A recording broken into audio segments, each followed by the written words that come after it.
नमस्कार। Astro sky channel में आप सबका स्वागत है।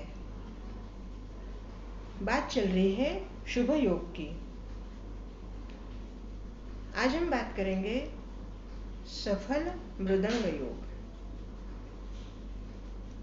इस योग में उत्पन्न बालक अत्यंत तेजस्वी इंद्र सदृश राजयोग में होता है।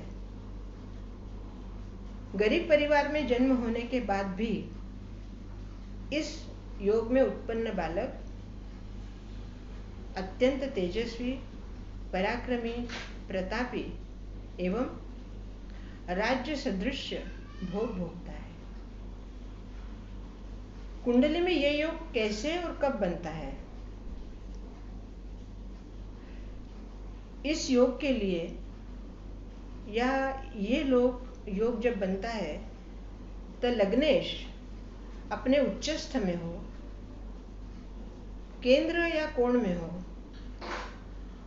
और जायेश कर्मस्थान में, भाग्येश और कर्मेश का भी संबंध हो, संयोग बने। इस तरह से जब कुंडली में ग्रहों का योग बैठता है तब सफल मृदंगम योग बनता है। ये योग भी बहुत कम कुंडलियों में देखने को मिलता है, क्योंकि लग्नेश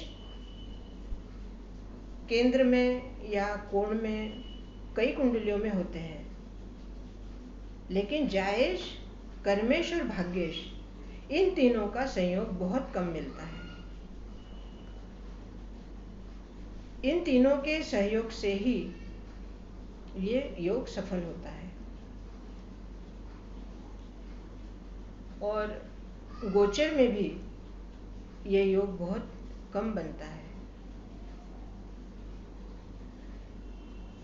कई बार एक कुछ पलों के लिए या कुछ समय के लिए इस तरह का योग बनने की संभावना हो जाती है या बनता भी है, लेकिन ऐसे में या तो कभी ग्रहण हो जाता है या कोई ग्रह अस्त हो जाता है,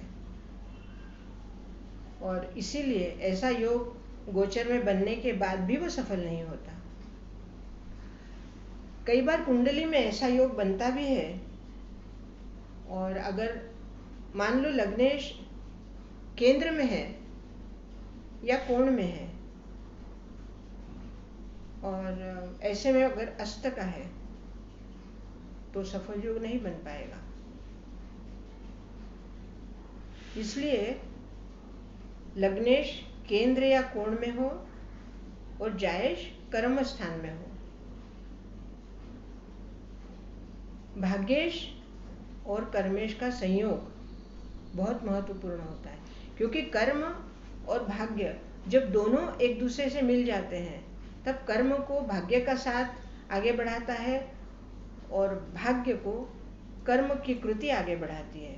इसलिए दोनों का संयोग जब होता है तब कोई भी कुंडली में कोई भी शुभ योग हो, उस शुभ योग के लिए कर्मेश और भाग्येश का बहुत बड़ा हाथ होता है। अर्थात कर्मेश और भाग्येश के साथ साथ जो जातक है और जातक का जो लग्नेश है, क्योंकि एक्चुअली जो चीज मिलनी है वो तो लग्नेश को ही मिलनी है, इसलिए लग्नेश का अच्छा होना तो नितांत आवश्यक है।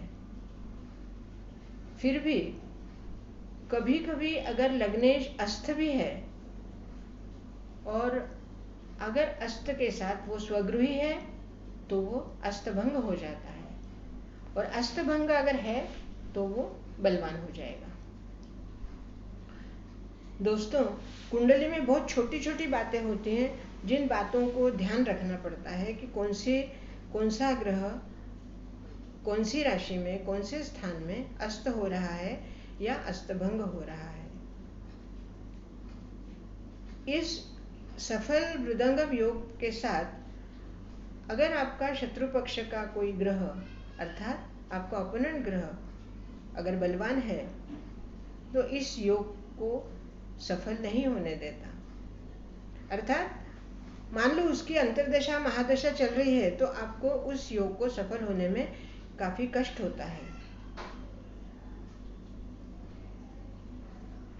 अगर अपोनेंट की कोई महादशा चल रही है और गोचर में उसी समय ये मृदंगम योग की थोड़ी देर के लिए या कुछ समय के लिए ये योग बनता भी है, क्योंकि कई बार चंद्रमा राशि के बिल्कुल अंतिम अंशों में होता है और ये योग बनते बनते अगर चंद्रमा वहाँ से दूसरी राशि में भ्रमण हो जाए तो वो योग भंग हो जाता है, क्योंकि चंद्रमा की गति और ग्रहों से तीव्र है और इसीलिए चंद्रमा शुभ ग्रह भी है और मन का कारक भी है। तो कोई भी योग सफल होने के लिए हमारे मन की शक्ति भी उतनी ही आवश्यक होती है। और मान लो ऐसे सफल योग के समय अगर चंद्रमा वृश्चिक में आ जाते हैं तो निश्चित ही हमारा मन कहीं ना कहीं दूषित हो जाता है या नीचत्व में आ जाता है, हमारे विचारों में कुछ नकारात्मक विचार शुरू हो जाते हैं, तो उस योग को सफलता नहीं मिल पाती। दोस्तों, गोचर की कुंडली और जातक की कुंडली, जब तक इन दोनों ही कुंडलियों का समावेश या दोनों ही कुंडलियां जब तक एक दूसरे की पूरक नहीं बनती तब तक योग सिद्ध नहीं होता। कुंडली में योग कई होते हैं लेकिन हर एक योग सिद्ध नहीं हो पाता। आज ये मृदंगम योग की बात हुई है। अगर आप लोगों की कुंडली में से किसी की कुंडली में अगर ऐसा योग है और उसको सफल बनाने का आपको सौभाग्य अगर मिलता है तो जरूर इस योग को सफल बनाइए अपने कर्म से, और अपने कर्म से ही अपने भाग्य को भी आप तराश सकते हैं। दोस्तों, आज इस योग की बात हुई है। आपको इस योग के बारे में जानकर कैसा लगा? अपने विचार जरूर लिखिए और मेरे चैनल को सब्सक्राइब कीजिए, लाइक कीजिए, शेयर कीजिए और कमेंट्स भी दीजिए। बहुत बहुत धन्यवाद।